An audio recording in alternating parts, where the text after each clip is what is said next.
गुड़गांव जिन्होंने अजकल गुरुग्राम कहते हैं, उतों का मसला बड़ा चर्चा च है क्योंकि उत्थे जिहड़ी जुम्मे की नमाज पढ़नी सी तां मुसलमान भाईचारा पढ़दा है, उन्हां नूं तंग परेशान किया जा रहा। मुसलमानां नूं नमाज जिहड़ी आ अदा करन तो रोकण दे लई हिंदू कट्टड़वादियों वालों बहुत कुछ किया जा रहा। गुरुद्वारा सिंह सभा उन्हां वालों ये ऐलान कर दिता गया कि साडे गुरुद्वारा साहिबान के दरवाजे तुहाडे लई खुले आ, तो इस करके जे भाई तुसीं नमाज अदा करनी आ तां इत्थे करो। अज भारत दे विच जिहड़ा मजलूम आ वो मुसलमानां दे नाल हिंदू कट्टड़पंथी जिहड़े आ वो जबर कर रहे। कल्ला मुसलमानां दे नाल ही नहीं, भारत विच वसदियां सारियां घट गिणतियां नाल सिखां समेत सारियां नाल ही जुल्म हो रहा। अज भी जे किसी मौके उत्ते किसी गल दे विच हिंदू दवीए मजलूम दे रूप दे विच होण ते गुरु घर दे विच आके अर्ज गुजारन तां सिख जिहड़ा है आपदे धर्म दी जिहड़ी रवायत आ उहदे अनुसार शरण पै सो तरे, ते जिहड़ा शरण पिया है उहदी मजलूम दी जिहड़ी बांह आ वो लाजमी फड़े। जदों कश्मीर दे विच थां थां दे उत्ते जिहड़ा जुल्म हो रहा भारतीय हुकूमत वालों, तां सिख उत्थे आपदा फर्ज निभाउण तो मुकरदे नहीं, भजदे नहीं। बेशक सिखां नूं इस गल दे लई बड़ी भारी कीमत आ जिहड़ी वो भी चुकाउणी पै रही है। ते अज तिकर 6 बेदोषी पेंडुआं नूं गोलियां नाल मार के बहिला कांड दे विच मनुखी ढाल वजों वरतण दी जिहड़ी कहानी आ ओह भारतीय हुकूमत लई बड़ी औखी है, क्योंकि लोग जिहड़े अज भी सवाल करते हैं कि तुसीं उत्थे जिहड़े नौजवान जुझारूआं नूं उन्हां नाल नजिठण लई आम सधारण मनुखी लोकां नूं मनुखी ढाल वजों वरते। टीवी 84 उत्ते प्रोग्राम खबर दी खबर देख रहे सारे दर्शकों नूं मैं सरबजीत सिंह घुमान फतेह अर्ज करदा जी। वाहिगुरू जी का खालसा, वाहिगुरू जी की फतेह। सिख ये गल एक कौम के रूप दे विच बड़े धड़ल्ले नाल कह सकते आ कि कोई साडे नाल खड़े चाहे ना खड़े, पर असीं हरेक लई खड़दे। गुड़गांव जिन्होंने अजकल गुरुग्राम कहते हैं, उतों का मसला बड़ा चर्चा च है क्योंकि उत्थे जिहड़ी जुम्मे की नमाज पढ़नी सी तां मुसलमान भाईचारा पढ़दा है, उन्हां नूं तंग परेशान किया जा रहा। मुसलमानां नूं नमाज जिहड़ी आ अदा करन तो रोकण दे लई हिंदू कट्टड़वादियों वालों बहुत कुछ किया जा रहा। इहो जिहे टाइम दे उत्ते जिहड़ा गुरुद्वारा सिंह सभा उन्हां वालों ये ऐलान कर दिता गया कि साडे गुरुद्वारा साहिबान के दरवाजे तुहाडे लई खुले आ, तो इस करके जे भाई तुसीं नमाज अदा करनी आ तां इत्थे करो। इदां दीयां गल्लां बातां पहिलां भी बड़ी वार हो चुकियां ने, ते इस गल की चर्चा बड़ी हो रही है कि एक पासे तां ओह लोक ने जिहड़े भारत दे इन्हां नागरिकां नूं मुसलमानां नूं तंग परेशान करन ते तुले होए ने, दूजे पासे सिख ने जिन्हां ने गुरुद्वारा साहिबान दे दरवाजे खोल दिते आ। हुण इहदे विच ਇਹ ਗੱਲ ਸਾਨੂੰ ਚੇਤੇ ਰੱਖਣੀ ਚਾਹੀਦੀ ਹੈ ਕਿ ਜਦੋਂ 9ਵੇਂ ਪਾਤਸ਼ਾਹ ਦੇ ਕੋਲੇ ਕਸ਼ਮੀਰੀ ਪੰਡਤ ਆਏ ਤੇ ਉਹਨਾਂ ਨੇ ਆ ਕੇ ਇਹ ਪੁਕਾਰ ਕੀਤੀ ਕਿ ਸਾਡਾ ਤਿਲਕ ਜਨੇਊ ਖਤਰੇ 'ਚ ਹੈ, ਤਾਂ ਉਸ ਮੌਕੇ ਗੁਰੂ ਘਰ ਨੇ ਉਹਨਾਂ ਦੀ ਬਾਂਹ ਫੜੀ, ਸ਼ਹਾਦਤ ਦਿੱਤੀ ਤਿਲਕ ਤੇ ਜਨੇਊ ਦੇ ਲਈ। हालांकि 9वें पातशाह ਜਾਂ गुरु घर ਦੇ ਵਿੱਚ ਤਿਲਕ ਜਨੇਊ ਦੀ ਕੋਈ ਉਵੇਂ ਦੀ ਗੱਲ ਨਹੀਂ ਸੀ।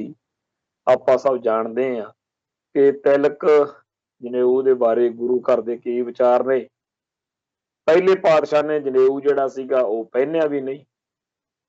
ਪਰ ਜਦੋਂ ਜ਼ੁਲਮ ਦੇ ਨਾਲ, ਜ਼ਬਰ ਦੇ ਨਾਲ ਜਨੇਊ ਜਿਹੜਾ ਸੀ ਉਹ ਲਾਉਣ ਦੀ ਗੱਲ ਸੁਣੀ, ਤਾਂ ਗੁਰੂ ਘਰ ਨੇ ਉਸ ਧੱਕੇ ਦੇ ਖਿਲਾਫ ਆਵਾਜ਼ ਬੁਲੰਦ ਕੀਤੀ। ਸੋ ਇਹ ਜਿਹੜੀ ਕਸ਼ਮੀਰੀ ਪੰਡਤਾਂ ਵਾਲੀ ਗੱਲ ਸੀ, ਜੇ ਉਸ ਮੌਕੇ ਜ਼ੁਲਮ ਦਾ ਸ਼ਿਕਾਰ ਕੋਈ ਹੋਰ ਹੁੰਦਾ ਤਾਂ ਵੀ ਗੁਰੂ ਘਰ ਨੇ ਉਸ ਮਜ਼ਲੂਮ ਦੀ ਬਾਂਹ ਫੜਨੀ ਸੀ। ਅੱਜ ਭਾਰਤ ਦੇ ਵਿੱਚ ਜਿਹੜਾ ਮਜ਼ਲੂਮ ਆ ਉਹ ਮੁਸਲਮਾਨ ਹੈ। ਮੁਸਲਮਾਨਾਂ ਦੇ ਨਾਲ ਹਿੰਦੂ ਕੱਟੜਪੰਥੀ ਜਿਹੜੇ ਆ ਉਹ ਜ਼ਬਰ ਕਰ ਰਹੇ। ਇਕੱਲਾ ਮੁਸਲਮਾਨਾਂ ਦੇ ਨਾਲ ਹੀ ਨਹੀਂ, ਭਾਰਤ ਵਿੱਚ ਵਸਦੀਆਂ ਸਾਰੀਆਂ ਘੱਟ ਗਿਣਤੀਆਂ ਨਾਲ, ਸਿੱਖਾਂ ਸਮੇਤ ਸਾਰਿਆਂ ਨਾਲ ਹੀ ਜ਼ੁਲਮ ਹੋ ਰਿਹਾ। ਇਸ ਜ਼ੁਲਮ ਦੇ ਖਿਲਾਫ ਅੱਜ ਵੀ ਗੁਰੂ ਘਰ ਦੀ ਰਵਾਇਤ ਅਨੁਸਾਰ ਗੁਰੂ ਦਾ ਖਾਲਸਾ ਪੰਥ ਜਿਹੜਾ ਹੈ ਆਪਦੇ ਫਰਜ਼ ਨਿਭਾ ਰਿਹਾ। ਇਹ ਗੱਲ ਵੱਖਰੀ ਆ ਕਿ ਕੋਈ ਸਾਡੇ ਨਾਲ ਖੜਦਾ ਜਾਂ ਨਹੀਂ ਖੜਦਾ, ਪਰ ਸਿੱਖਾਂ ਨੇ ਹਰ ਮੌਕੇ ਉੱਤੇ ਸਾਥ ਸਹਿਯੋਗ ਦਿੱਤਾ। ਬੀਤੇ ਦੌਰ ਵਿੱਚ ਬੜੀ ਵਾਰ ਏਦਾਂ ਮਹਿਸੂਸ ਹੋਇਆ ਕਿ ਸਾਨੂੰ ਬੜੀ ਔਖ ਲੱਗੀ, ਜਿਵੇਂ ਹਿੰਦੂ ਭਾਈਚਾਰੇ ਨੇ ਜੋ ਕੁਝ ਕੀਤਾ ਉਹਨੂੰ ਅਸੀਂ ਅਕਿਰਤ ਘਣਤਾ ਹੀ ਕਹਿ ਸਕਦੇ ਹਾਂ। ਜਿਵੇਂ 9ਵੇਂ ਪਾਤਸ਼ਾਹ ਦੀ ਸ਼ਹਾਦਤ ਤੇ 18ਵੀਂ ਸਦੀ ਦੀਆਂ ਗੁਰੂ ਦੇ ਖਾਲਸਾ ਪੰਥ ਦੀਆਂ ਮਾਰੀਆਂ ਤੇਗਾਂ ਨੂੰ ਭੁੱਲ ਕੇ ਤੇ ਗਜ਼ਨੀ ਦੇ ਬਾਜ਼ਾਰਾਂ ਦੇ ਵਿੱਚ ਜਿਸ ਤਰੀਕੇ ਨਾਲ ਭਾਰਤ ਦੀਆਂ ਬਹੁ ਬੇਟੀਆਂ ਦੀ ਜਿਹੜੀ ਇੱਜ਼ਤ ਆ ਉਹ ਨਿਲਾਮ ਹੁੰਦੀ ਸੀ, ਉਹਨੂੰ ਰੋਕਿਆ ਗੁਰੂ ਦੇ ਖਾਲਸੇ ਨੇ। ਇਹ ਸਾਰੇ ਕਾਸੇ ਨੂੰ ਭੁੱਲ ਕੇ ਅਕਿਰਤ ਘਣਤਾ ਦਿਖਾਉਂਦਿਆਂ ਹੋਇਆਂ ਜਿਵੇਂ ਅਨਿਲ ਅਰੋੜੇ ਵਰਗੇ ਹੋਰ ਹਜ਼ਾਰਾਂ ਹੀ ਇਹੋ ਜਿਹੇ ਹਿੰਦੂ ਕੱਟੜਪੰਥੀ ਜਿਹੜੇ ਆ ਉਹ ਗੁਰੂ ਘਰ ਦੀ ਸ਼ਾਨ ਦੇ ਖਿਲਾਫ, ਸਿੱਖ ਫਲਸਫੇ ਦੇ ਖਿਲਾਫ, ਸਿੱਖ ਹਿੱਤਾਂ ਤੇ ਸਿੱਖ ਜਜ਼ਬਾਤਾਂ ਨੂੰ ਲਾਂਬੂ ਲਾਉਂਦੇ ਆ। ਉਹ ਇਹ ਜਿਹੜੀ ਅਕਿਰਤ ਘਣਤਾ ਇਹ ਕਦੇ ਕਦੇ ਸਾਨੂੰ ਪਰੇਸ਼ਾਨ ਵੀ ਕਰਦੀ, ਤੰਗ ਵੀ ਕਰਦੀ। ਪਰ ਇਹਦੇ ਬਾਵਜੂਦ ਅੱਜ ਵੀ ਜੇ ਕਿਸੇ ਮੌਕੇ ਉੱਤੇ ਕਿਸੇ ਗੱਲ ਦੇ ਵਿੱਚ ਹਿੰਦੂ ਤਵੀਏ ਮਜ਼ਲੂਮ ਦੇ ਰੂਪ ਦੇ ਵਿੱਚ ਹੋਣ ਤੇ ਗੁਰੂ ਘਰ ਦੇ ਵਿੱਚ ਆ ਕੇ ਅਰਜ਼ ਗੁਜ਼ਾਰਨ, ਤਾਂ ਸਿੱਖ ਜਿਹੜਾ ਹੈ ਆਪਦੇ ਧਰਮ ਦੀ ਜਿਹੜੀ ਰਵਾਇਤ ਆ ਉਹਦੇ ਅਨੁਸਾਰ ਸ਼ਰਨ ਪਏ ਸੋ ਤਰੇ, ਤੇ ਜਿਹੜਾ ਸ਼ਰਨ ਪਿਆ ਹੈ ਉਹਦੀ ਮਜ਼ਲੂਮ ਦੀ ਜਿਹੜੀ ਬਾਂਹ ਆ ਉਹ ਲਾਜ਼ਮੀ ਫੜੇ। ਹੁਣ ਇੱਕ ਪਾਸੇ ਤਾਂ ਇਹ ਆ ਕਿ ਇੱਕ ਹਿੰਦੂ ਕੱਟੜਪੰਥੀ ਜਿਹੜੇ ਆ ਉਹ ਸਿੱਖੀ ਦੀ ਤੇ ਸਿੱਖਾਂ ਦੀ ਹੋਂਦ ਹਸਤੀ ਮਿਟਾਉਣ ਲਈ ਯਤਨਸ਼ੀਲ ਹੋਣ, ਦੂਜੇ ਪਾਸੇ ਗੁਰੂ ਦਾ ਸਿੱਖ ਜਿਹੜਾ ਹੈ ਉਹ ਇਸ ਗੱਲ ਲਈ ਅੱਜ ਵੀ ਤਿਆਰ ਹੋਵੇ ਕਿ ਜੇਕਰ ਮਜ਼ਲੂਮ ਹੋਵੇ ਹਿੰਦੂ ਤਵੀਆ ਤਾਂ ਅਸੀਂ ਉਹਦੀ ਬਾਂਹ ਫੜਾਂਗੇ। ਇਹ ਹੀ ਹੈ ਗੁਰੂ ਦਾ ਸਿਧਾਂਤ। ਇਵੇਂ ਹੀ ਕਿਸੇ ਵੇਲੇ ਮੁਸਲਮਾਨਾਂ ਨੇ, ਮੁਗਲਾਂ ਪਠਾਣਾਂ ਨੇ, ਇਸਲਾਮ ਨੂੰ ਮੰਨਣ ਵਾਲਿਆਂ ਨੇ ਗੁਰੂ ਘਰ ਦੇ ਨਾਲ ਜਾਂ ਸਿੱਖਾਂ ਨਾਲ ਬੜਾ ਕੁਛ ਕੀਤਾ, ਸਾਨੂੰ ਉਹ ਭੁੱਲਿਆ ਨਹੀਂ। ਪਰ ਜਦੋਂ ਮੁਸਲਮਾਨ ਕੋਈ ਮਜ਼ਲੂਮ ਹੈ ਉਸ ਵੇਲੇ ਉਹਦੀ ਬਾਂਹ ਵੀ ਫੜਦੇ। ਤੇ ਇੱਧਰ ਕਸ਼ਮੀਰ ਦੇ ਵਿੱਚ ਜਦੋਂ ਪਿੱਛੇ ਜੇ ਮਾਹੌਲ ਬਣਿਆ 370 ਧਾਰਾ ਤੋਂ ਬਾਅਦ ਸਾਰੇ ਮੁਲਕ ਦੇ ਵਿੱਚ, ਭਾਰਤ ਦੇ ਵਿੱਚ ਕਸ਼ਮੀਰੀ ਮੁਸਲਮਾਨਾਂ ਦਾ ਖਾਸ ਤੌਰ ਦੇ ਉੱਤੇ ਵਿਰੋਧ ਜਿਹੜਾ ਸੀ ਉਹ ਹੋ ਰਿਹਾ ਸੀਗਾ, ਤਾਂ ਉਸ ਮੌਕੇ ਵੀ ਸਿੱਖਾਂ ਨੇ ਇਤਿਹਾਸਕ ਫਰਜ਼ ਜਿਹੜਾ ਆਪਦਾ ਨਿਭਾਇਆ। ਤੇ ਅੱਜ ਫਿਰ ਜਦੋਂ ਕਸ਼ਮੀਰ ਦੇ ਵਿੱਚ ਥਾਂ ਥਾਂ ਦੇ ਉੱਤੇ ਜਿਹੜਾ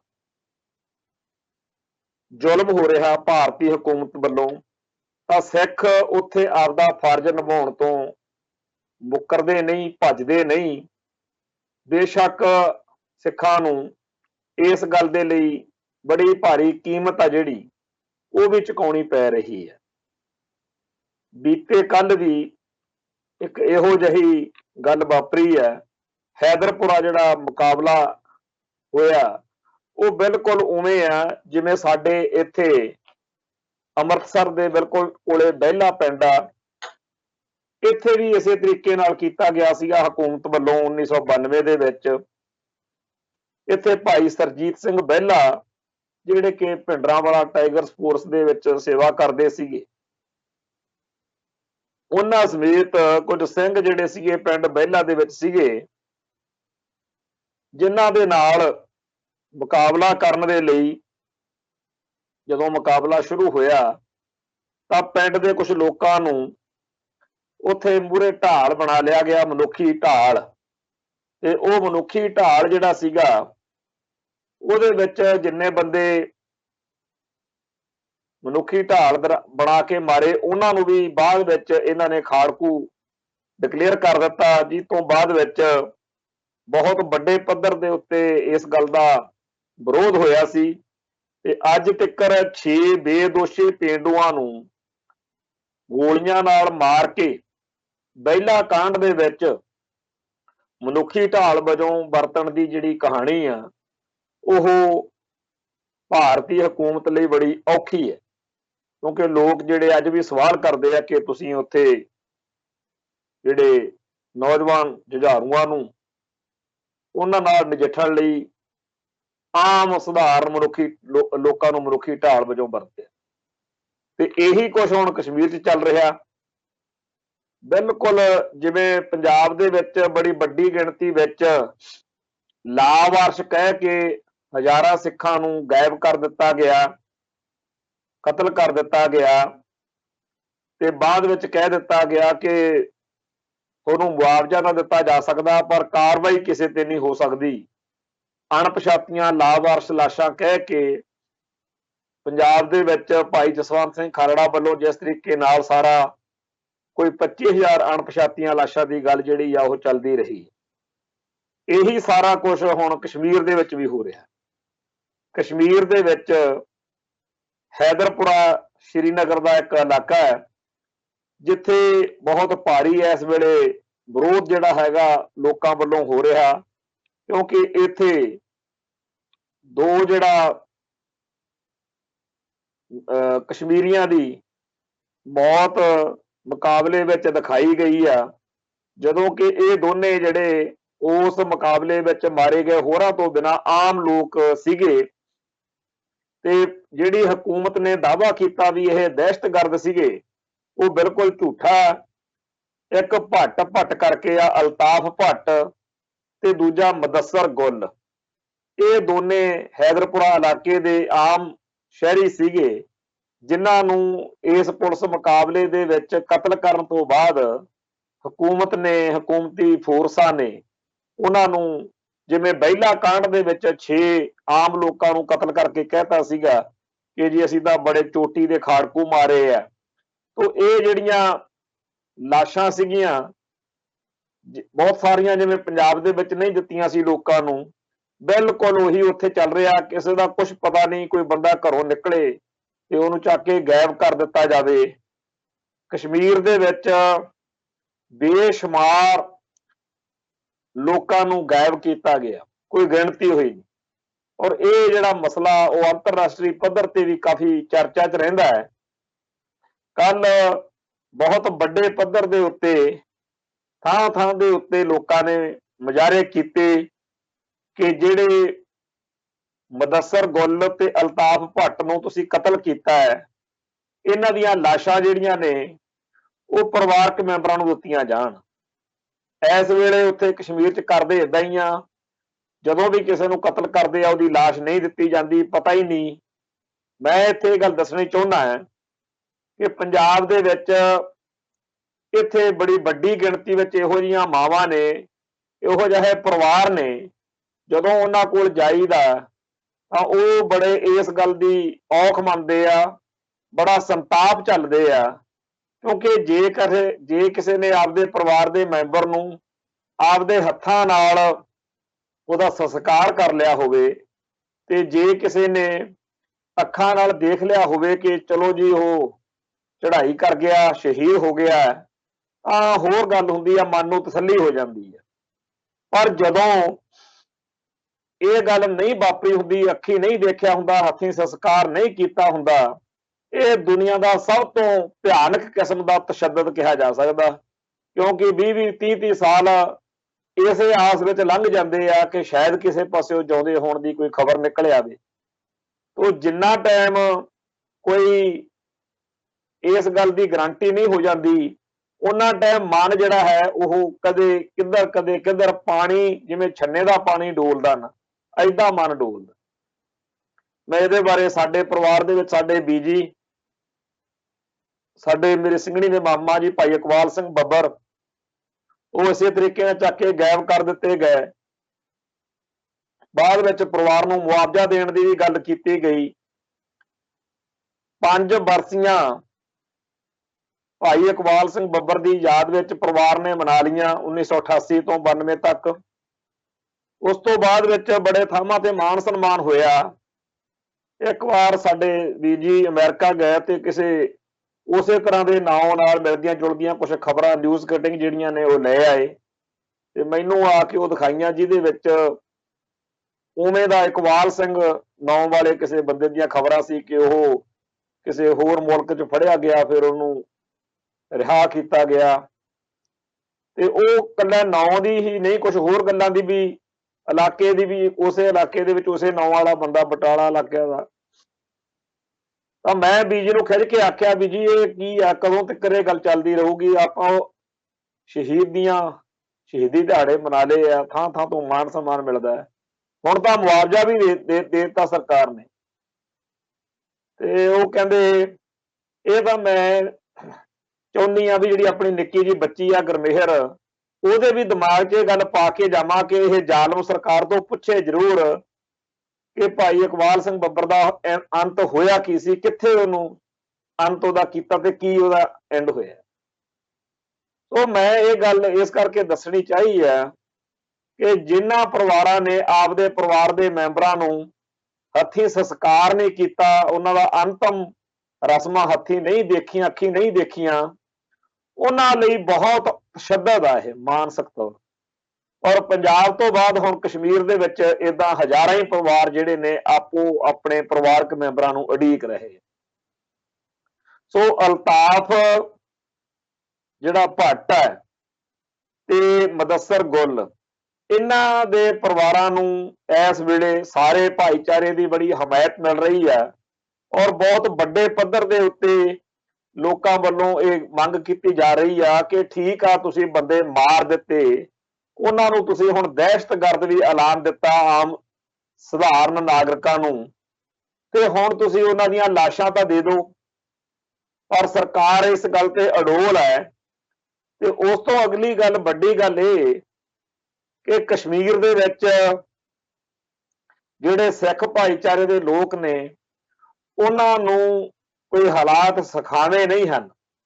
वो हुकूमत अते कश्मीरी आज़ादी की लड़ाई लड़न वालियां दे विचाले पिस रहे हैं और भारतीय हुकूमत का पूरा जोर लग्या होया कि किसी तरीके नाल कश्मीरी मुसलमानां अते सिखां दे विचाले दराड़ पाई जावे, दफेड़ पाई जावे, आपसी कलैश जिहड़ा हैगा वो पैदा किया जावे। आपां सब नूं पता जदों bill Clinton 1999 they which American president India आया है तां उहदे आउण ते भारतीय खुफिया एजेंसियां ने ऑपरेशन एक तैयार किया जिहदे विच चिट्ठी सिंहपुरा दे विच घट्टो घट्ट 40 के करीब उत्थे बेदोषे सिखां दा कतलेआम किया गया। ते वो सारे दा सारा जिहड़ा कांड आ वो हुकूमती एजेंसियां ने किया सीगा तां कि सिखां अते कश्मीरियां दे विचाले लड़ाई कलैश ते दुविधा दफेड़ जिहड़ी आ वो वधाई जावे। इहो जिहे ऑपरेशन हुण भी बड़े चल रहे ने जिन्हां दा मूल एजेंडा जिहड़ा है वो यही आ कि सिखां नूं कश्मीरियां दे नाल टकराव विच लैके आउणा। पर दोने भाईचारे आपो अपने ढंग तरीके नाल जिहड़ियां मुश्किलां ने उन्हां नूं सर करदे होए अगे वध रहे ने। ते कश्मीर दे विच जदों आ मुदस्सर गुल ते अल्ताफ भट्ट नामी दो नागरिकां दे बारे संघर्ष चल रहा, इहदे विच उत्थे सिख भाईचारा भी आपदा पूरा जिहड़ा योगदान आ वो पा रहा। इस शांतमई अंदोलन दे विच कि सानू साडे लोकां दीयां जिहड़ियां लाशां ने वो दित्तियां जाण, ਉਹਦੇ ਵਿੱਚ सरदार अंगद सिंह खालसा, सिख नौजवान काफ़ी ਵੱਡੇ ਪੱਧਰ ਦੇ ਉੱਤੇ ਸਰਗਰਮ है और पंजाब ਦੇ ਵਿੱਚ ਵੀ ਇੱਥੇ ਸਾਡੇ ਕੋਲ ਮੇਰੇ ਕੋਲ ਵੀ ਆਉਣ ਜਾਣ ਰੱਖਦਾ है ਤੇ ਇੱਥੇ ਦੇ ਪੰਥਕ ਮਸਲਿਆਂ ਦੇ ਵਿੱਚ ਕੌਮੀ ਜਜ਼ਬਾਤਾਂ ਦੀ ਤਰਜਮਾਨੀ ਕਰਦਾ है। ਕਿਸਾਨ ਸੰਘਰਸ਼ ਵਿੱਚ ਵੀ ਉਹਨੇ ਆਪਦਾ ਯੋਗਦਾਨ ਪਾਇਆ। ਸੋ ਉਹ ਚੜ੍ਹਦੀ ਕਲਾ ਵਾਲਾ ਸਿੱਖ ਨੌਜਵਾਨ ਉੱਥੇ ਇਸ ਸੰਘਰਸ਼ ਦੇ ਵਿੱਚ ਵੀ ਪੂਰਾ ਡਟਿਆ ਹੈ ਕਿ ਇਹਨਾਂ ਲੋਕਾਂ ਨੂੰ, ਇਹਨਾਂ ਦੇ ਵਾਰਸਾਂ ਨੂੰ ਲਾਸ਼ਾਂ ਦਿੱਤੀਆਂ ਜਾਣ। ਪਰ ਉੱਥੇ ਰਾਤ ਭਾਈ ਅੰਗਦ ਸਿੰਘ ਨੂੰ ਗ੍ਰਿਫਤਾਰ ਕਰ ਲਿਆ ਗਿਆ ਔਰ ਧੂ ਘੜੀਸ ਕੀਤੀ ਗਈ। ਬੇਸ਼ੱਕ ਕੁਝ ਘੰਟਿਆਂ ਬਾਅਦ ਦਬਾਅ ਪੈਣ ਤੇ ਛੁਟਕਾਰਾ ਤਾਂ ਹੋ ਗਿਆ। ਉਹਦੇ ਨਾਲ ਸਾਡੇ ਭਾਈਚਾਰੇ ਦੇ ਕੁਝ ਮਿੱਤਰ ਪਿਆਰਿਆਂ ਦੀ ਗੱਲਬਾਤ ਵੀ ਹੋਈ। ਮੇਰੇ ਨਾਲ ਅਜੇ ਸੰਪਰਕ ਨਹੀਂ ਹੋ ਸਕਿਆ, ਪਰ ਇੱਕ ਗੱਲ ਪੱਕੀ ਆ ਕਿ ਆਉਣ ਵਾਲੇ ਦਿਨਾਂ ਦੇ ਵਿੱਚ ਉਹਨੂੰ ਨਿਸ਼ਾਨਾ ਜ਼ਰੂਰ ਬਣਾਇਆ ਜਾ ਸਕਦਾ। ਸੋ ਅੰਗਦ ਸਿੰਘ ਖਾਲਸਾ ਨੇ ਉਹੀ ਇਤਿਹਾਸਕ ਪੰਥਕ ਫਰਜ਼ ਜਿਹੜਾ ਗੁਰੂ ਘਰ ਦੀ ਰਵਾਇਤ ਆ ਕਿ ਜਿੱਥੇ ਕਿਸੇ ਨੂੰ ਲੋੜ ਆ, ਸਰਬੱਤ ਦਾ ਭਲਾ ਮੰਗਣਾ ਪੰਥ ਨੇ, ਸਰਬੱਤ ਦਾ ਭਲਾ ਮੰਗਣਾ ਸਿੱਖ ਨੇ। ਸੋ ਅੰਗਦ ਸਿੰਘ ਖਾਲਸਾ ਨੇ ਵੀ ਗੁਰੂ ਘਰ ਦੀ ਰਵਾਇਤ ਅਨੁਸਾਰ, ਕਿਉਂਕਿ ਉੱਥੇ ਜਿਹੜਾ ਕਸ਼ਮੀਰੀ ਲੋਕ ਆ ਜਿਨ੍ਹਾਂ ਦੇ ਪਰਿਵਾਰ ਦੇ ਮੈਂਬਰ ਜਿਹੜੇ ਆ ਉਹ ਅੱਤਵਾਦੀ ਕਹਿ ਕੇ, ਦਹਿਸ਼ਤਗਰਦ ਕਹਿ ਕੇ, ਮੁਜਾਹਿਦੀਨ ਕਹਿ ਕੇ ਮਾਰੇ ਜਾ ਰਹੇ ਨੇ ਔਰ ਉਹਨਾਂ ਦੀਆਂ ਜਿਹੜੀਆਂ ਮ੍ਰਿਤਕ ਦੇਹਾਂ ਨੇ ਉਹ ਨਹੀਂ ਦਿੱਤੀਆਂ ਜਾ ਰਹੀਆਂ। ਉਸ ਸੰਘਰਸ਼ ਦੇ ਵਿੱਚ ਬਿਲਕੁਲ ਸਹੀ ਅਤੇ ਜਿਹੜਾ ਸਮੇਂ ਦੇ ਹਿਸਾਬ ਦੇ ਨਾਲ ਲੜੀਂਦਾ ਉਹ ਸਟੈਂਡ ਉੱਥੇ ਲਿਆ, ਜਿੱਥੇ ਭਾਈ ਅੰਗਦ ਸਿੰਘ ਖਾਲਸਾ ਦੀ ਸ਼ਲਾਘਾ ਕਰਨੀ ਬਣਦੀ ਹੈ। ਉੱਥੇ ਸਮੁੱਚੇ ਭਾਈਚਾਰੇ ਨੂੰ ਇਸ ਗੱਲ ਦੇ ਲਈ ਇਹ ਜਿਹੜੀ ਕਰਤੂਤ ਕੀਤੀ ਹੈ ਇੰਡੀਅਨ ਹਾਕਮਾਂ ਨੇ, ਨਿੰਦਿਆ ਕਰਨੀ ਚਾਹੀਦੀ ਹੈ ਕਿ ਇੱਕ ਸੱਚਾ ਸੁੱਚਾ ਸਿੱਖ ਜਿਹੜਾ ਹੈ ਉਹ ਆਪਦੇ ਇਤਿਹਾਸਕ ਪੰਥਕ ਫਰਜ਼ ਨਿਭਾ ਰਿਹਾ ਤੇ ਉਹਦੇ ਨਾਲ ਇਸ ਤਰੀਕੇ ਨਾਲ ਪੇਸ਼ ਆਇਆ ਜਾ ਰਿਹਾ। ਕਸ਼ਮੀਰ ਦੇ ਵਿੱਚ ਕਸ਼ਮੀਰੀ ਲੋਕਾਂ ਦੇ ਇਸ ਤਰ੍ਹਾਂ ਜਿਹੜਾ ਜ਼ੁਲਮ ਹੋ ਰਿਹਾ ਉਹਦੇ ਵਿੱਚ ਸਾਡੇ ਭਾਈਚਾਰੇ ਦੇ ਵੱਲੋਂ ਜਿਵੇਂ ਅੰਗਦ ਸਿੰਘ ਖਾਲਸਾ ਨੇ ਆਪਦੀ ਭੂਮਿਕਾ ਨਿਭਾਈ ਹੈ, ਇਹ ਉੱਥੇ ਦੇ ਇਤਿਹਾਸ ਦੇ ਵਿੱਚ ਜਾਂ ਉੱਥੇ ਦੇ ਸੰਘਰਸ਼ ਵਿੱਚ ਬੜੀ ਅਹਿਮ ਗੱਲ ਹੈ। ਕਿਉਂਕਿ ਜਿਹੜੀ ਮੈਂ ਪਹਿਲਾਂ ਗੱਲ ਕਹੀ ਆ ਕਿ ਕੋਈ ਸਾਡੇ ਲਈ ਖੜੇ ਜਾਂ ਨਾ ਖੜੇ, ਪਰ ਅਸੀਂ ਹਰੇਕ ਲਈ ਖੜ ਜਾਂਦੇ ਹਾਂ। ਭਾਈ ਅੰਗਦ ਸਿੰਘ ਖਾਲਸਾ ਦੀ ਇਹ ਗ੍ਰਿਫਤਾਰੀ, ਭਾਈ ਅੰਗਦ ਸਿੰਘ ਖਾਲਸਾ ਦਾ ਇਹ ਗ੍ਰਿਫਤਾਰ ਹੋਣ ਦਾ ਜਿਹੜਾ ਉੱਥੇ ਸੰਘਰਸ਼ ਹੈ, ਜਿਹੜਾ ਉਹਨੇ ਮਨੁੱਖੀ ਹੱਕਾਂ ਦੇ ਘਾਣ ਦੇ ਖਿਲਾਫ ਆਵਾਜ਼ ਬੁਲੰਦ ਕੀਤੀ ਆ ਨੌਜਵਾਨ ਨੇ, ਉਹਦੇ ਲਈ ਉੱਥੇ ਕਸ਼ਮੀਰੀਆਂ ਦੇ ਵਿੱਚ ਇਹ ਗੱਲ ਜ਼ਰੂਰ ਜਾਏਗੀ ਕਿ ਸਾਡੇ ਕੋਲੋਂ ਕੋਈ ਇਹੋ ਜਿਹੀ ਹਰਕਤ ਨਹੀਂ ਹੋਣੀ ਚਾਹੀਦੀ ਜਿਹਦੇ ਨਾਲ ਸਿੱਖਾਂ ਨੂੰ, ਖਾਸ ਤੌਰ ਤੇ ਭਾਈ ਅੰਗਦ ਸਿੰਘ ਖਾਲਸਾ ਨੂੰ ਜਾਂ ਉਸ ਭਾਈ ਅੰਗਦ ਸਿੰਘ ਖਾਲਸਾ ਦੇ ਕਾਰਨਾਮੇ ਦੀ ਹਮਾਇਤ ਕਰਨ ਵਾਲਿਆਂ ਨੂੰ ਕੱਲ੍ਹ ਨੂੰ ਕੋਈ ਤਾਨੇ ਮਿਹਣੇ ਸੁਣਨੇ ਪੈਣ ਕਿ ਲਓ ਜੀ ਤੁਸੀਂ ਇਹਨਾਂ ਕਸ਼ਮੀਰੀਆਂ ਦੇ, ਇਹਨਾਂ ਮੁਸਲਮਾਨਾਂ ਦੇ ਹੱਕ ਵਿੱਚ ਆਹ ਕੀਤਾ ਸੀ, ਲਿਆਰ ਸਵਾਦ ਲੈ ਲਓ। ਸੋ ਇਸ ਤਰੀਕੇ ਨਾਲ ਸਾਡੇ ਨਾਲ ਹਿੰਦੂ ਭਾਈਚਾਰੇ ਨੇ ਤਾਂ ਬੜਾ ਟਕਾ ਕੇ ਕੀਤਾ, ਉਲਟਾ ਸਾਡੇ ਇਤਿਹਾਸ ਨੂੰ ਸਾਨੂੰ ਜਲੀਲ ਕਰਦੇ ਆ ਕਿ ਇਹ ਤਾਂ ਗੱਲਾਂ ਹੋਈਆਂ ਹੀ ਨਹੀਂ। ਕੋਈ ਕਹਿੰਦਾ ਚੰਦੂ ਦਾ ਇਤਿਹਾਸ ਝੂਠਾ, ਕੋਈ ਕਹਿੰਦਾ ਗੰਗੂ ਦਾ ਇਤਿਹਾਸ ਝੂਠਾ, ਕੋਈ ਕਹਿੰਦਾ ਜੀ ਕੋਈ ਇਹੋ ਜਿਹੀ ਗੱਲ ਨਹੀਂ ਸੀ ਜਿਹੜੀਆਂ ਤੁਸੀਂ ਗੱਲਾਂ ਕਹਿੰਦੇ ਹੋ ਕਿ ਗਜ਼ਨੀ ਦੇ ਬਾਜ਼ਾਰਾਂ 'ਚ ਵਿਕਦੀਆਂ ਸੀ, ਝੂਠ ਆ। ਸੋ ਇਹ ਤਾਂ ਅਕਿਰਤ ਘਣਤਾ ਦਿਖਾ ਰਹੇ ਆ, ਪਰ ਅਸੀਂ ਇਹ ਆਸ ਕਰਦੇ ਹਾਂ ਕਿ ਕਸ਼ਮੀਰੀ ਤੇ ਹੋਰ ਮੁਸਲਮਾਨ ਭਾਈਚਾਰਾ ਇਹ ਗੱਲਾਂ ਦੀ ਕਦਰ ਕਰੂਗਾ ਕਿ ਜੇਕਰ ਗੁਰੂਗ੍ਰਾਮ ਦੇ ਵਿੱਚ ਲੋੜ ਪੈਂਦੀ ਹੈ ਤਾਂ ਉੱਥੇ ਵੀ ਸਿੱਖ ਗੁਰਦੁਆਰਾ ਸਾਹਿਬ ਦੀ ਜਿਹੜੀ ਆ ਇਮਾਰਤ ਉਹ ਜੁਮੇ ਦੀ ਨਮਾਜ਼ ਪੜ੍ਹਨ ਲਈ ਪੇਸ਼ ਕਰ ਦਿੰਦੇ ਆ। ਤੇ ਜੇ ਕਸ਼ਮੀਰ ਦੇ ਵਿੱਚ ਲੋੜ ਪੈਂਦੀ ਆ ਉੱਥੇ ਵੀ ਭਾਈ ਅੰਗਦ ਸਿੰਘ ਖਾਲਸਾ ਜਿਹੜੇ ਆ ਜ਼ੁਲਮ ਦੇ ਖਿਲਾਫ ਲੜਦੇ ਆ। ਇੱਥੇ ਇੱਕ ਗੱਲ ਚੇਤੇ ਰੱਖਣ ਦੀ ਲੋੜ ਹੈ ਕਿ ਕਈ ਸਾਡੇ ਭਾਈਚਾਰੇ ਦੇ ਲੋਕਾਂ ਨੂੰ ਇਹ ਬੇਸਮਝੀ ਹੋਈ ਮੰਨੀ ਜਾ ਸਕਦੀ ਆ ਉਹਨਾਂ ਦੀ। ਉਹ ਕਹਿੰਦੇ ਜੀ ਫਿਰ ਕੱਲ੍ਹ ਨੂੰ ਮੰਦਿਰ ਦੇ ਜਿਹੜਾ ਹਿੰਦੂ ਨੇ ਉਹ ਉਹਨਾਂ ਨੂੰ ਵੀ ਫਿਰ ਦੇ ਦਿਓ ਜੀ, ਉਹ ਐਂ ਕਾਹਤੋਂ ਕਰਦੇ ਹੋ ਜੀ। ਉਹ ਭਾਈ ਆਹ ਦਰਬਾਰ ਸਾਹਿਬ ਦੀ ਪ੍ਰਕਰਮਾਂ ਦੇ ਵਿੱਚ ਹਿੰਦੂ ਜਿਹੜੇ ਸੀ ਆਪਦੇ ਧਾਰਮਿਕ ਤੌਰ ਦੇ ਉੱਤੇ ਬੜਾ ਕੁਝ ਕਰਦੇ ਕਰਾਉਂਦੇ ਰਹੇ ਆ। ਸਿੰਘ ਸਭਾ ਲਹਿਰ, ਗੁਰਦੁਆਰਾ ਸੁਧਾਰ ਲਹਿਰ, ਇਹਨਾਂ ਲਹਿਰਾਂ ਤੋਂ ਪਹਿਲਾਂ ਹਿੰਦੂਆਂ ਨੂੰ ਕਦੇ ਕਿਸੇ ਨੇ ਉਸ ਤਰੀਕੇ ਨਾਲ ਨਹੀਂ ਸੀ ਕਿਹਾ।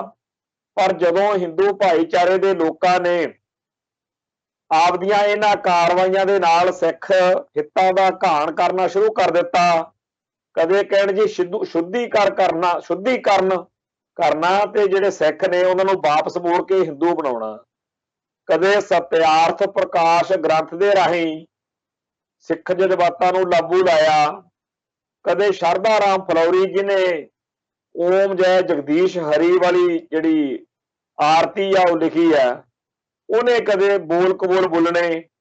ਜਦੋਂ ਹਿੰਦੂ ਭਾਈਚਾਰੇ ਨੇ ਸਿੱਖਾਂ ਨੂੰ ਸਿੱਖੀ ਨੂੰ ਨਿਸ਼ਾਨਾ ਬਣਾ ਲਿਆ ਤਾਂ ਇੱਥੋਂ ਦਰਬਾਰ ਸਾਹਿਬ ਦੇ ਵਿੱਚੋਂ ਮੂਰਤੀਆਂ ਵੀ ਕੱਢੀਆਂ ਗਈਆਂ ਤੇ ਇੱਥੇ ਜਿਹੜੇ ਹਿੰਦੂ ਰਸਮੋ ਰਿਵਾਜ ਚੱਲਦੇ ਸੀ ਉਹ ਵੀ ਫਿਰ ਬੰਦ ਕੀਤੇ ਗਏ।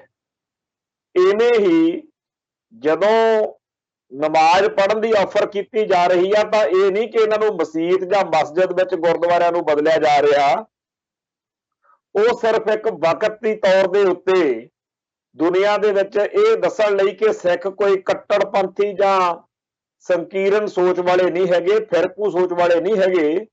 ਸਿੱਖ ਤਾਂ ਸਰਬੱਤ ਦਾ ਭਲਾ ਮੰਗਦੇ ਆ। ਹਾਂ, ਜੇ ਕਿਸੇ ਖਾਸ ਮਕਸਦ ਲਈ ਜੇਕਰ ਗੁਰੂ ਘਰ ਦੀ ਮਰਿਆਦਾ ਭੰਗ ਨਾ ਹੁੰਦੀ ਹੋਵੇ, ਕੋਈ ਵੀ ਕਿਸੇ ਵੀ ਧਰਮ ਦਾ ਬੰਦਾ ਕੋਈ ਇਹੋ ਜਿਹਾ ਕੁਝ ਕਰਨਾ ਚਾਹੁੰਦਾ ਹੈ ਤਾਂ ਗੁਰੂ ਕੇ ਜਿਹੜੇ ਗੁਰਦੁਆਰਾ ਸਾਹਿਬਾਨ ਦੇ ਹਾਲ ਨੇ, ਲੰਗਰ ਹਾਲ ਜਾਂ ਹੋਰ ਆ, ਉਹ ਵਰਤੇ ਜਾ ਸਕਦੇ ਆ।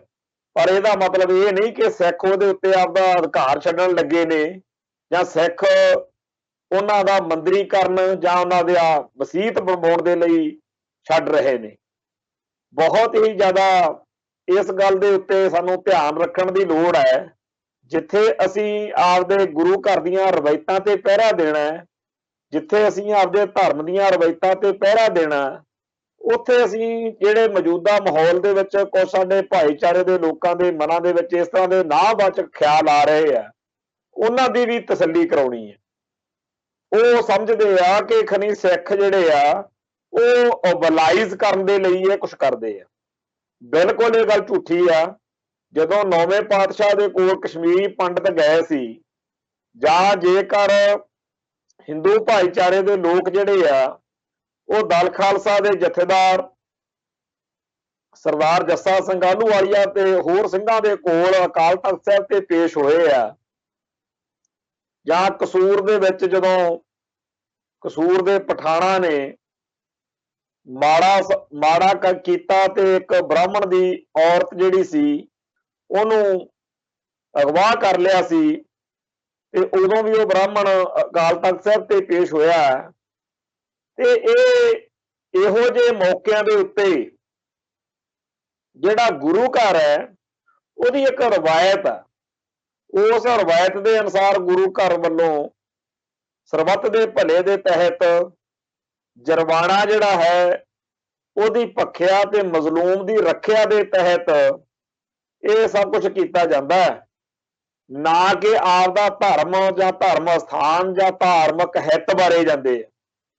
ਆਪਦੇ ਹਿੱਤਾਂ ਦੀ ਰਾਖੀ ਕਰਦਿਆਂ ਹੋਇਆਂ, ਆਪਦੇ ਥਾਂ ਤੇ ਸਥਿਰ ਰਹਿੰਦਿਆਂ ਹੋਇਆਂ, ਸਿੱਖ ਜਜ਼ਬਾਤਾਂ ਦੀ, ਸਿੱਖ ਧਰਮ ਦੀ, ਸਿੱਖ ਇਤਿਹਾਸ ਦੀ ਪਹਿਰੇਦਾਰੀ ਤੇ ਤਰਜਮਾਨੀ ਕਰਦਿਆਂ ਹੋਇਆਂ, ਜੇਕਰ ਕੋਈ ਗੁਰਸਿੱਖ ਪਿਆਰਾ ਕੋਈ ਇਹੋ ਜਿਹਾ ਫੈਸਲਾ ਕਰਦਾ ਤਾਂ ਉਹਦੇ ਬਾਰੇ ਨਾਵਾਚਕ ਚਰਚਾ ਕਰਨੀ ਇਹ ਬਹੁਤ ਹੀ ਜ਼ਿਆਦਾ ਗਲਤ ਗੱਲ ਹੈ। ਮੈਂ ਹੈਰਾਨ ਹੈ ਕਿ ਸਾਡੇ ਭਾਈਚਾਰੇ ਦੇ ਲੋਕਾਂ ਉੱਤੇ ਕਿਵੇਂ RSS ਵਾਲੀ ਬਿਲਕੁਲ ਸੋਚ ਆ ਜਿਹੜੀ ਕੁਝ ਲੋਕਾਂ ਦੇ ਉੱਤੇ ਉਹ ਭਾਰੂ ਹੁੰਦੀ ਜਾ ਰਹੀ ਆ ਕਿ ਜੀ ਕਿਉਂ ਜੀ ਗੁਰਦੁਆਰਾ ਸਾਹਿਬ ਦੇ ਵਿੱਚ ਨਮਾਜ਼ ਪੜ੍ਹਨ ਲਈ ਕਿਹਾ ਗਿਆ। ਇਹ ਅੱਜ ਦੀ ਗੱਲ ਨਹੀਂ, ਇਸ ਤੋਂ ਪਹਿਲਾਂ ਵੀ ਕਈ ਮੌਕਿਆਂ ਦੇ ਉੱਤੇ ਇਸ ਤਰੀਕੇ ਨਾਲ ਹੋ ਚੁੱਕਿਆ। ਤੇ ਉਹ ਨਮਾਜ਼ ਪੜ੍ਹਨ ਦੇ ਨਾਲ ਗੁਰੂ ਦਾ, ਧਰਮ ਦਾ ਜੇ ਤਾਂ ਹਿੱਤਾਂ ਦਾ ਨੁਕਸਾਨ ਹੁੰਦਾ ਹੋਵੇ ਫਿਰ ਸਾਨੂੰ ਲਾਜ਼ਮੀ ਵਿਰੋਧ ਕਰਨਾ ਚਾਹੀਦਾ। ਪਰ ਜਿਹੜਾ ਸਾਡਾ ਭਾਈਚਾਰਕ ਤੌਰ ਤੇ ਦੁਨੀਆ ਭਰ ਦੇ ਵਿੱਚ ਰਸੂਖ ਵੱਧਦਾ ਹੋਵੇ, ਅਕਸਰ ਜਿਹੜਾ ਹੈਗਾ ਦੁਨੀਆ 'ਚ ਹੋਰ ਜ਼ਿਆਦਾ ਨਿਖਰਦਾ ਹੋਵੇ ਕਿ ਕਿੰਨੇ ਚੰਗੇ ਲੋਕ ਨੇ, ਕਿੰਨਾ ਵਧੀਆ ਧਰਮ ਹੈ ਜਿਹੜਾ ਇੰਨਾ ਖੁੱਲ੍ਹਦਿਲਾ, ਇੰਨਾ ਓਪਨ ਮਾਈਂਡਡ ਆ ਕਿ ਬਿਲਕੁਲ ਹੋਰ ਧਰਮ, ਹੋਰ ਵਿਸ਼ਵਾਸ ਨੇ ਪਰ ਉਹਨਾਂ ਲਈ ਦਰਵਾਜ਼ੇ ਖੁੱਲ੍ਹੇ ਰੱਖਦਾ।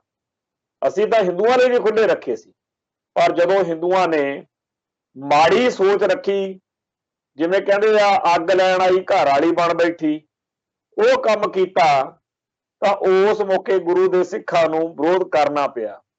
ਤੇ ਜੇਕਰ ਮੁਸਲਮਾਨ ਭਾਈਚਾਰਾ ਉਹਦੇ ਵੱਲੋਂ ਵੀ ਕੋਈ ਗਲਤ ਹੋਵੇ ਤਾਂ ਉਹਦਾ ਵੀ ਵਿਰੋਧ ਜਿਹੜਾ ਹੈਗਾ ਗੁਰੂ ਦਾ ਖਾਲਸਾ ਕਰ ਲਵੇਗਾ। ਪਰ ਅੱਜ ਦੀ ਤਰੀਕ ਦੇ ਵਿੱਚ ਸਾਰੇ ਭਾਰਤ ਦੇ ਵਿੱਚ ਉਹ ਮੁਸਲਮਾਨ ਕੌਮ, ਉਹ ਕਸ਼ਮੀਰੀ ਲੋਕ ਇਸ ਮੌਕੇ ਹਿੰਦੂ ਕੱਟੜਵਾਦ ਦੇ ਸਤਾਏ ਹੋਏ ਨੇ। ਤੇ ਇਕੱਲੇ ਇਹ ਕਸ਼ਮੀਰੀ ਹੀ ਨਹੀਂ, ਸਾਰੀਆਂ ਭਾਰਤੀ ਘੱਟ ਗਿਣਤੀਆਂ ਜਿਹੜੀਆਂ ਨੇ ਉਹਨਾਂ ਲਈ ਜੇ ਕੋਈ ਓਟ ਆਸਰਾ, ਕੋਈ ਹੋਰ ਕੋਈ ਰਾਹ ਜਿਹੜਾ ਹੈਗਾ ਬਾਹ ਫੜਨ ਵਾਲਾ ਕੋਈ ਰਾਹ ਵਾ, ਉਹ ਕੱਲੇ ਦਾ ਕੱਲਾ ਸਿੱਖ ਧਰਮ ਬਚ ਗਿਆ। ਤੇ ਜੇ ਸਿੱਖ ਵੀ ਆਉਂ ਸੋਚਣ ਲੱਗ ਜਾਣ ਕਿ ਜਿਹਦੇ ਜੁੱਤੀਆਂ ਪੈਂਦੀਆਂ ਹਿੰਦੂ ਕੱਟੜਵਾਦੀਆਂ ਤੋਂ ਪੈਣ, ਆਪਾਂ ਕੀ ਲੈਣਾ, ਜੇ ਸਿੱਖ ਵੀ ਇਹ ਸੋਚਣ ਕਿ ਅਸੀਂ ਆਪਦੀਆਂ ਧਰਮ ਦੀਆਂ ਰਵਾਇਤਾਂ ਨਹੀਂ ਨਿਭਾਉਣੀਆਂ, ਇਹ ਬਹੁਤ ਮਾੜਾ ਹੋਏਗਾ। ਸੋ ਗੁਰੂ ਦੇ ਪਿਆਰੇ ਖਾਲਸੇ ਨੂੰ ਕਦੇ ਵੀ ਆਪਦੇ ਧਰਮ ਦੇ ਅਸੂਲਾਂ ਦੇ ਉੱਤੋਂ ਆਪਦੀ ਜਿੱਦ, ਇਹ ਨਜਾਇਜ਼ ਜਿੱਦ ਵਾ, ਇਹ ਗੱਲ ਕੋਈ ਚੰਗੀ ਨਹੀਂ ਹੈ ਕਿ ਜੀ ਅਸੀਂ ਵੀ ਹਿੰਦੂ ਕੱਟੜਪੰਥੀਆਂ ਵਾਂਗੂ ਬਣ ਜਾਈਏ। ਇਤਿਹਾਸ ਵਿੱਚ ਸਾਖੀ ਆਉਂਦੀ ਹੈ ਕਿ ਕੋਈ ਧਾਰਮਿਕ ਮਹਾਪੁਰਸ਼ ਜਿਹੜਾ ਹੈ, ਉਹ ਜਦੋਂ ਨਦੀ ਦੇ ਕਿਨਾਰੇ ਠੂਹਾਂ ਕੱਢ ਰਿਹਾ ਸੀ, ਤੇ ਉਹ ਜਦੋਂ ਠੂਹਾਂ ਪਾਣੀ ਦੇ ਵਿੱਚ ਸੀਗਾ ਮਰਨ ਵਾਲਾ, ਜਦੋਂ ਪਾਣੀ ਦੇ ਵਿੱਚ ਉਹਨੇ ਹੱਥ ਦੇ ਉੱਤੇ ਟਿਕਾ ਲਿਆ, ਉਹਨੂੰ ਚੰਗਾ ਲੱਗਿਆ ਕਿ ਇਹ ਤਾਂ ਮੈਨੂੰ ਬਚਾਉਂਦਾ, ਪਰ ਜਿਉਂ ਹੀ ਹੱਥ ਜਿਹੜਾ ਹੈ ਪਾਣੀ ਦੀ ਸਤ੍ਹਾ ਤੋਂ ਬਾਹਰ ਆਇਆ ਤਾਂ ਉਸ ਠੂਹੇ ਨੇ ਡੰਗ ਮਾਰ ਦਿੱਤਾ, ਹੱਥ ਹਿੱਲ ਗਿਆ, ਠੂਹਾ ਫੇਰ ਪਾਣੀ 'ਚ ਡਿੱਗ ਪਿਆ। ਉਹਨੇ ਫੇਰ ਕੱਢਣਾ ਚਾਹਿਆ, ਜਿਉਂ ਹੀ ਠੂਹਾ ਬਾਹਰ ਆਇਆ ਕਰੇ ਉਹ ਡੰਗ ਮਾਰ ਦਿਆ ਕਰੇ। ਕੋਲ ਖੜੇ ਨੇ ਆਖਿਆ ਕਿ ਇਹਨੂੰ ਮਰਨ ਦੇ, ਉਹ ਕਿਉਂ ਐਵੇਂ ਇਹ ਤੋਂ ਡੰਗ ਖਾਈ ਜਾਣਾ। ਤਾਂ ਉਸ ਗੁਰਸਿੱਖ ਨੇ ਕਿਹਾ ਕਿ ਜੇ ਇਹ ਆਪਦੀ ਡੰਗ ਮਾਰਨ ਦੀ ਮਾੜੀ ਆਦਤ ਨਹੀਂ ਤਿਆਗ ਸਕਦਾ, ਮੇਰੀ ਆਦਤ ਤਾਂ ਚੰਗਾ ਕਰਨ ਦੀ, ਭਲਾ ਕਰਨ ਦੀ, ਡੁੱਬਦੇ ਨੂੰ ਬਚਾਉਣ ਦੀ, ਮੈਂ ਆਪਦੀ ਮਾੜੀ ਆਦਤ ਕਿਉਂ ਤਿਆਗ ਦੇਵਾਂ। ਸੋ ਜਿਹੜਾ ਗੁਰੂ ਘਰ ਦਾ ਅਸੂਲ ਆ ਕਿ ਮਜ਼ਲੂਮ ਦੀ ਬਾਹ ਫੜਨੀ ਆ, ਨਮਾਣੇ ਨਤਾਣੇ ਗਰੀਬ ਦੀ, ਲੋੜਵੰਦ ਦੀ ਹਮਾਇਤ ਕਰਨੀ ਹੈ। ਇਸ ਵੇਲੇ ਸਾਰੇ ਭਾਰਤ ਦੇ ਦੁਖੀ ਲੋਕ ਆ ਜਿਹੜੇ, ਬੇਸ਼ੱਕ ਗੁਰੂ ਦੇ ਪਿਆਰੇ ਖਾਲਸੇ ਤੇ ਵੀ ਬਹੁਤ ਭਾਰੀ ਔਕੜ ਹੈ, ਪਰ ਇਹ ਵੀ ਗੱਲ ਪੱਕੀ ਹੈ ਕਿ 18ਵੀਂ ਸਦੀ 'ਚ ਵੀ ਔਕੜ ਬੜੀ ਸੀ, 18ਵੀਂ ਸਦੀ ਵਿੱਚ ਵੀ ਦੁੱਖ ਬੜਾ ਸੀ, 18ਵੀਂ ਸਦੀ ਵਿੱਚ ਵੀ ਬੜੀ ਤਕਲੀਫ ਸੀ। ਉਸ ਤਕਲੀਫ ਦੇ ਦੌਰ ਦੇ ਵਿੱਚ ਵੀ ਗੁਰੂ ਦੇ ਪਿਆਰੇ ਖਾਲਸੇ ਨੇ ਹਿੰਦੂ ਭਾਈਚਾਰੇ ਦੀਆਂ ਔਰਤਾਂ ਦੀ ਜਿਹੜੀ ਪੱਤ ਵਾ ਉਹ ਬਚਾਈ ਸੀ। ਤੇ ਅੱਜ ਵੀ ਜਿਹੜਾ ਆਪਣਾ ਇਤਿਹਾਸਕ ਫਰਜ਼ ਬਣਦਾ ਉਹ ਨਿਭਾਉਣ ਤੋਂ ਗੁਰੂ ਖਾਲਸਾ ਪੰਥ ਜਿਹੜਾ ਹੈਗਾ ਉਹ ਮੁੱਖ ਨਹੀਂ ਮੋੜ ਸਕਦਾ। ਅਸੀਂ ਆਪਦੇ ਫਰਜ਼ ਜਿਹੜੇ ਆ ਉਹ ਨਿਭਾਈਏ। ਇਤਿਹਾਸ ਜਿਹੜਾ ਹੈਗਾ ਉਹ ਹਰ ਇੱਕ ਨੂੰ ਮੌਕਾ ਦਿੰਦਾ। ਜੇਕਰ ਕਿਸੇ ਨੇ ਅਕਿਰਤ ਘਣਤਾ ਦਿਖਾਉਣੀ ਹੈ, ਜੇ ਕਿਸੇ ਨੇ ਮਾੜਾ ਪੱਖੀ ਦਿਖਾਉਣਾ, ਇਹ ਉਹਦੀ ਮੌਜ ਆ। ਆਪਾਂ ਜਿਹੜਾ ਹੈ ਆਪਦੇ ਧਰਮ ਦੀਆਂ ਰਵਾਇਤਾਂ ਤੋਂ ਬੇਮੁਖ ਨਾ ਹੋਈਏ। ਸੋ ਅੱਜ ਫੇਰ ਜਦੋਂ ਗੁਰੂ ਗ੍ਰੰਥ ਦੇ ਵਿੱਚ ਸਿੱਖਾਂ ਨੂੰ ਸਿੱਖ ਭਾਵਨਾ ਦਿਖਾਉਣ ਦੀ ਲੋੜ ਪਈ ਤਾਂ ਬੜਾ ਚੰਗਾ ਲੱਗਿਆ ਕਿ ਉਹਨਾਂ ਨੇ ਉੱਥੇ ਧਾਰਮਿਕ ਫਰਜ਼ ਨਿਭਾਇਆ। ਤੇ ਜੇ ਕਸ਼ਮੀਰ ਦੇ ਵਿੱਚ ਲੋੜ ਪਈ, ਬੇਸ਼ੱਕ ਅੰਗਦ ਸਿੰਘ ਖਾਲਸਾ ਨੂੰ ਪੁਲਿਸ ਨੇ ਧੂ ਘੜੀਸ ਕੀਤੀ ਜਾਂ ਫੜ ਕੇ ਲੈ ਗਏ ਆ, ਪਰ ਉਹ ਗੁਰੂ ਦਾ ਪਿਆਰਾ ਸਿੱਖ ਜਿਹੜਾ ਹੈ ਉਹ ਡਟਿਆ ਰਿਹਾ। ਸੱਚੇ ਪਾਤਸ਼ਾਹ ਉਹਨੂੰ ਹੋਰ ਚੜ੍ਹਦੀਆਂ ਕਲਾ ਬਖਸ਼ਣ। ਜਿਵੇਂ ਪੰਜਾਬ ਦੇ ਵਿੱਚ ਭਾਈ ਜਸਵੰਤ ਸਿੰਘ ਖਾਲੜਾ ਦਾ ਸਤਿਕਾਰ ਆ ਕਿ ਉਹਨੇ ਲਾਵਾਰਸ਼ ਕਹਿ ਕੇ ਜਿਹੜੀਆਂ ਲਾਸ਼ਾਂ ਸੀਗੀਆਂ ਉਹਨਾਂ ਦੇ ਵਾਰਸਾਂ ਦਾ ਕੇਸ, ਵਾਰਸਾਂ ਦਾ ਦੁੱਖ ਦੁਨੀਆ 'ਚ ਚੱਕਿਆ, ਉਵੇਂ ਹੀ ਭਾਈ ਅੰਗਦ ਸਿੰਘ ਜਿਹੜਾ ਹੈ ਉਹਦੀ ਇਸ ਵੇਲੇ ਕਸ਼ਮੀਰ ਦੇ ਵਿੱਚ ਪੂਰੀ ਚਰਚਾ ਹੋ ਰਹੀ ਆ। ਔਰ ਸਾਡੇ ਸਾਰੇ ਭਾਈਚਾਰੇ ਲਈ ਇਹ ਮਾਣ ਵਾਲੀ ਗੱਲ ਹੈ। ਸੋ ਅੱਜ ਲਈ ਇੱਥੇ ਇੰਨਾ ਹੀ ਕਹਿੰਦਾ ਹੋਇਆ ਸਮਾਪਤੀ ਕਰਦੇ ਹਾਂ। ਕੱਲ ਫੇਰ ਮਿਲਾਂਗੇ। ਨਾਨਕ ਨਾਮ ਚੜ੍ਹਦੀ ਕਲਾ, ਤੇਰੇ ਭਾਣੇ ਸਰਬੱਤ ਦਾ ਭਲਾ। ਵਾਹਿਗੁਰੂ ਜੀ ਕਾ ਖਾਲਸਾ, ਵਾਹਿਗੁਰੂ ਜੀ ਕੀ ਫਤਿਹ।